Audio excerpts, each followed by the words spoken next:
Assalamualaikum warahmatullahi wabarakatuh. Sebelumnya, terima kasih kepada Ibu Bunga Idanora selaku pengampu dosen mata kuliah Zoologi Data dan juga terima kasih kepada teman-teman semua yang sudah mendengarkan presentasi dari kelompok kami. Nah, sebelumnya, perkenalkan saya Siti Nurfausa Anda dan rekan saya Dini Zakira Nevaleni.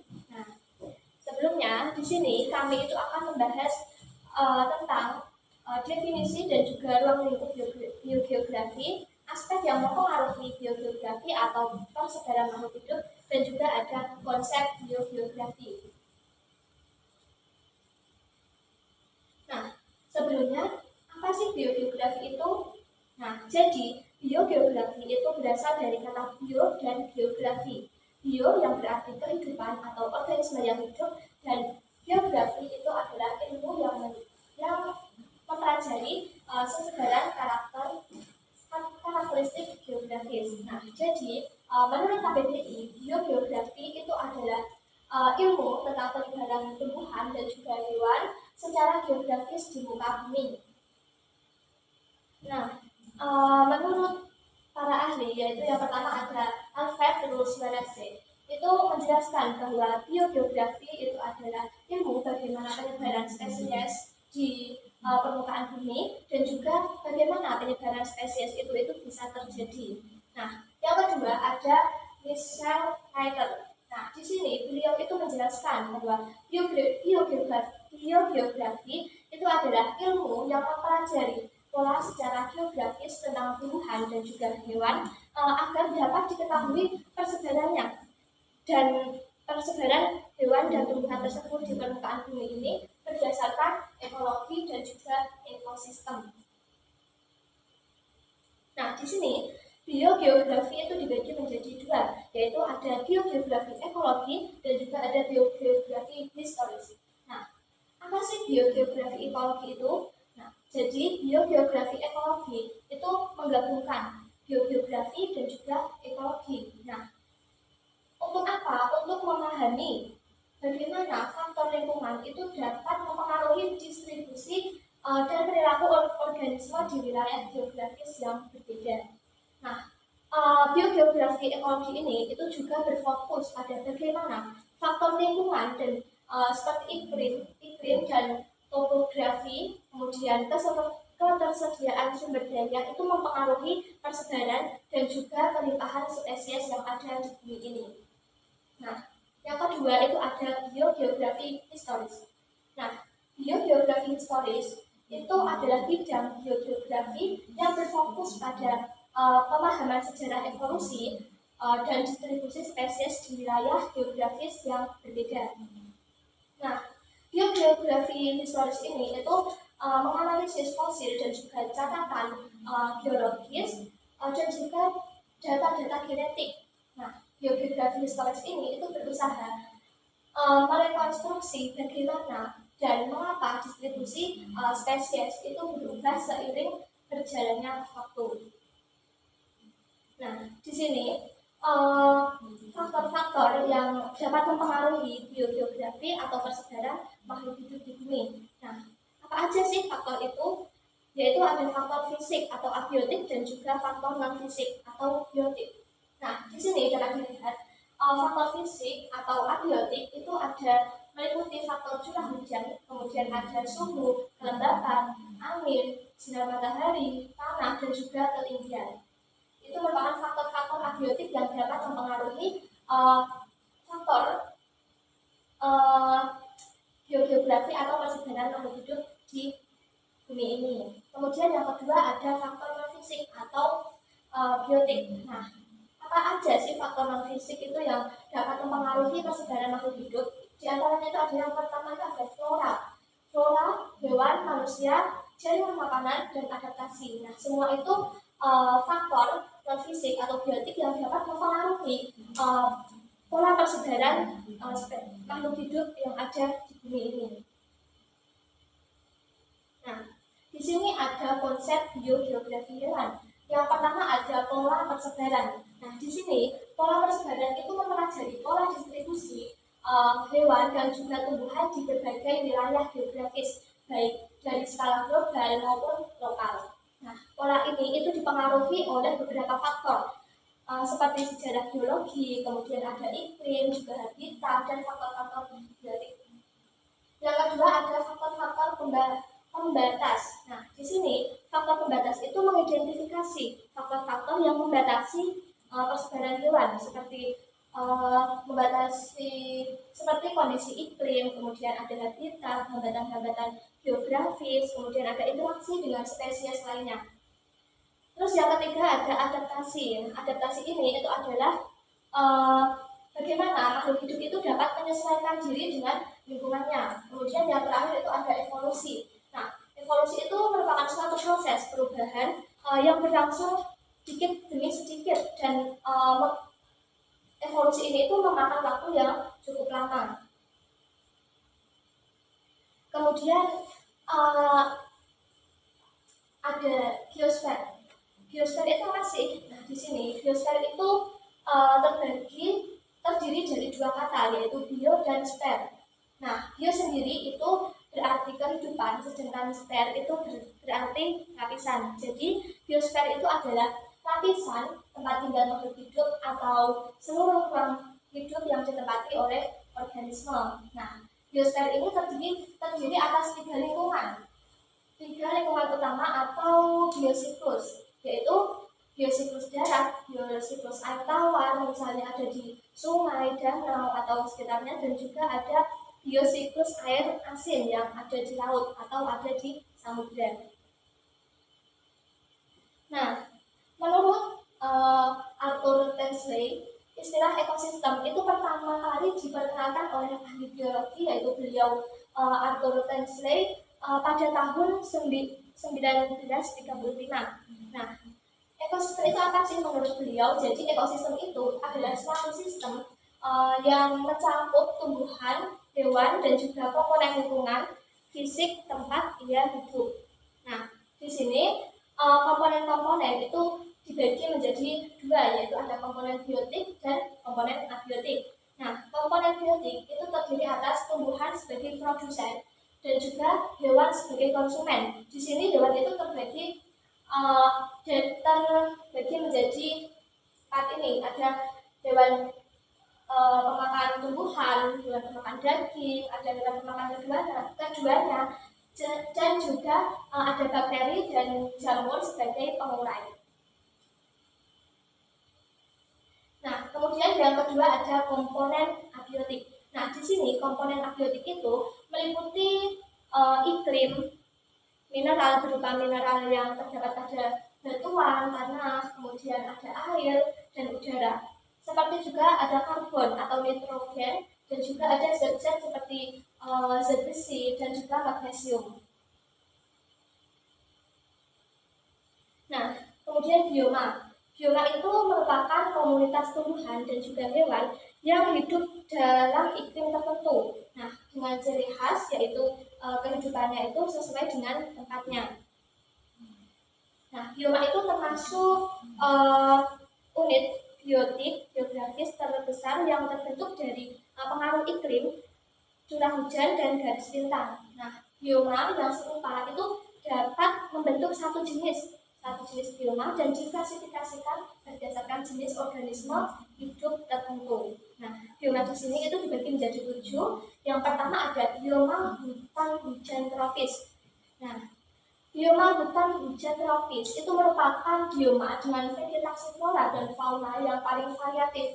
Nah, biasanya bioma ini itu terdapat di pulau persebaran wilayahnya itu terdapat di Indonesia, kemudian ada di Amerika Tengah, ada di wilayah Afrika, dan ada di Pulau Madagaskar. Kemudian yang kedua ada bioma hutan gugur. Nah, bioma hutan gugur ini itu merupakan hutan yang mengalami 4 musim, yaitu ada musim panas, musim dingin, musim semi, dan musim gugur. Nah, salah satu ciri yang terdapat pada bioma hutan gugur ini yaitu adalah kebiasaan pepohonannya. Nah, biasanya bioma hutan gugur ini tersebar wilayahnya itu di sekitar India, Asia Tenggara, ada Afrika, dan juga Amerika Tengah, dan ada di Amerika Selatan. Kemudian ada bioma taiga. Bioma taiga sendiri itu berasal dari bahasa Rusia yang berarti hutan. Taiga itu adalah jenis hutan yang terdiri dari satu spesies yang daunnya itu menyerupai jarum. Jadi bioma taiga ini itu memiliki daunnya itu seperti daun yang berbentuk jarum. Kemudian ada bioma padang rumput. Nah, bioma padang rumput ini itu juga bisa disebut dengan stepa. Nah, biasanya bioma ini itu tersebar di daerah Rusia antara Eropa Barat dan sampai dengan Asia Timur dan juga Argentina dan Amerika Selatan. Nah, kemudian ada bioma sabana. Nah, sabana itu merupakan bioma yang dipengaruhi oleh semak belukar dan pepohonan. Nah, biasanya dapat banyak dijumpai di Afrika, India, Australia, kemudian ada Amerika Selatan, dan sekitar Bali dan Nusa Tenggara Barat. Kemudian ada bioma gurun. Nah, bioma gurun itu adalah bioma yang paling kering dari semua bioma. Nah, karakteristik dari gurun itu yang paling penting itu adalah gurun itu hanya sedikit atau terdapat sedikit curah hujan. Nah, contoh kawasan yang beriklim kering ditandai dengan rata-rata jumlah hujan itu yang lebih kecil atau lebih sedikit. Nah, biasanya itu terdapat di Asia, Afrika, dan juga Amerika. Nah, ini yang ketujuh atau yang terakhir ada bioma tundra. Nah, bioma tundra itu merupakan bioma yang paling berbeda antara bioma yang sudah kita bahas 6 tadi, yaitu bioma tundra itu berasal dari kata Finlandia. Nah, yaitu tunturi, yang berarti dataran tanpa pepohonan. Nah, padang rumput yang terletak di wilayah-wilayah bintang tinggi yang berbatasan dengan kutub dan mampu terhadap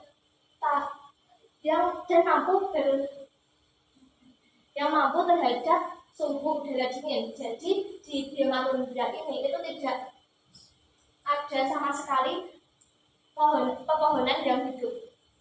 Selanjutnya akan dijelaskan oleh teman saya.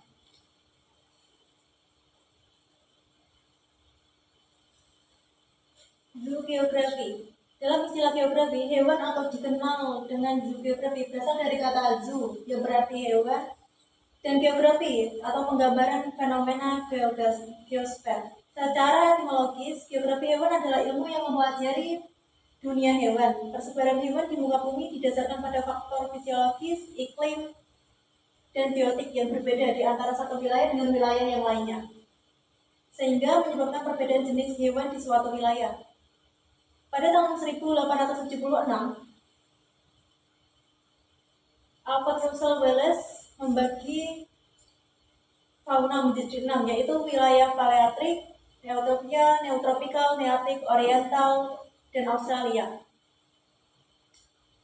Yang pertama, wilayah Palearktik. Wilayah persebarannya sangat luas, meliputi hampir seluruh benua Eropa, Uni Soviet, dari sekitar kutub utara hingga pegunungan Himalaya, dari Kepulauan Inggris di Eropa Barat hingga Jepang, dan Selat Bering di pantai Pasifik dan ujung paling utara Afrika. Ini adalah salah satu hewan dari wilayah Palearktik beruang kutub. Yang kedua, wilayah Neotropia. Wilayah persebarannya meliputi benua Afrika dari Sub-Sahara melalui Madagaskar hingga Arab Saudi bagian selatan. Salah satu hewannya adalah badak Afrika. Yang ketiga, wilayah Neotropikal. Wilayah persebarannya meliputi sebagian besar Amerika Tengah, Amerika Selatan, dan Meksiko. Salah satu hewannya adalah tapir. 4. Wilayah Nearktik. Nearktik merupakan wilayah fauna yang berada di belahan bumi bagian utara, atau tepatnya kawasan benua Amerika bagian utara termasuk seluruh kawasan Greenland. Salah satu hewannya adalah karibu. 5. Wilayah Oriental. Wilayah ini tersebar di seluruh wilayah Asia, khususnya Asia Selatan dan Asia Tenggara, menandakan bahwa Asia Selatan dan Asia Tenggara pernah menjadi satu. Salah satu hewannya adalah siamang. 6. Wilayah Australia. Wilayah ini meliputi Australia, Selandia Baru, Irlandia, Maluku, dan pulau-pulau di sekitarnya. Salah satu wilayahnya adalah cendrawasih.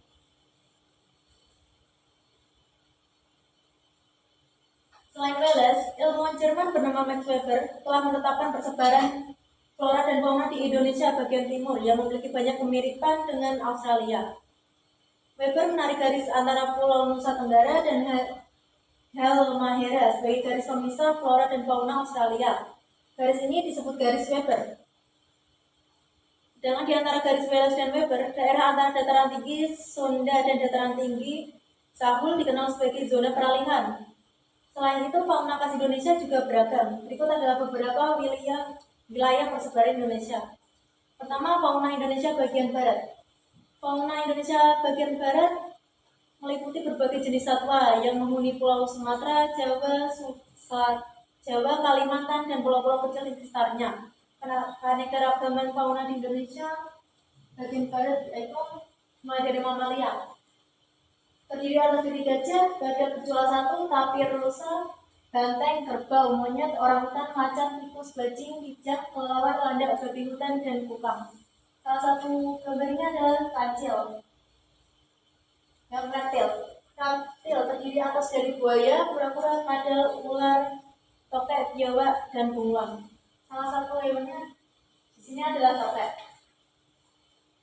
Pisces. Berbagai macam pisces, air tawar, dan pesut lumba-lumba Sungai Mahakam. Ini adalah salah satu pesut di Sungai Mahakam, atau disebut juga pesut Mahakam. Apes terdiri atas burung hantu, elang jarang merak, kutilang, serta berbagai macam unggas. Ini adalah gambar dari burung kutilang. Fauna Indonesia Tengah. Fauna Indonesia Tengah meliputi berbagai jenis satwa yang terdapat jenis satwa yang berada di Pulau Sulawesi dan Nusa Tenggara. Fauna Indonesia bagian tenggara antara lain mamalia, terdiri atas anoa, babi rusa, ikan duyung, kuskus, monyet hitam, tarsius, monyet sebah, kuda, dan sapi. Ini adalah gambar dari babi rusa. Reptil terdiri atas biawak komodo, kura-kura, buaya, ular, dan soa-soa. Ini adalah gambar komodo. Amfibi terdiri atas katak pohon, katak terbang, dan katak air. Ini adalah salah satu gambar dari katak terbang. Apes terdiri atas burung dewata, maleo, mandar, raja udang, burung pemakan lebah, rangkong, kakatua, nuri, merpati, dan angsa. Ini adalah salah satu gambar dari burung dewata. Fauna Indonesia Timur. Fauna Indonesia Timur meliputi jenis hewan yang terdapat di Papua, Maluku, dan pulau-pulau sekitarnya. Mamalia terdiri atas dari kanguru, walabi, nordia atau landak pilihan, opossum layang atau manjat bergantung, kuskus atau kanguru pohon, dan kelelawar. Ini adalah salah satu gambar dari walabi. Reptil terdiri atas buaya, biawak, ular, kadal, dan kura-kura. Ini adalah salah satu gambar dari biawak. Amfibi terdiri atas katak pohon, katak terbang, dan katak air. Ini adalah gambar dari katak air, salah satu hewannya. Apes terdiri atas nuri, raja udang, cendrawasih, kasuari, dan nanggur. Ini adalah salah satu gambar yang diambil dari burung nanggur. Fauna ini adalah Pisces. Yang ditemukan salah satunya adalah arwana jardini, berbagai macam serangga atau insekta.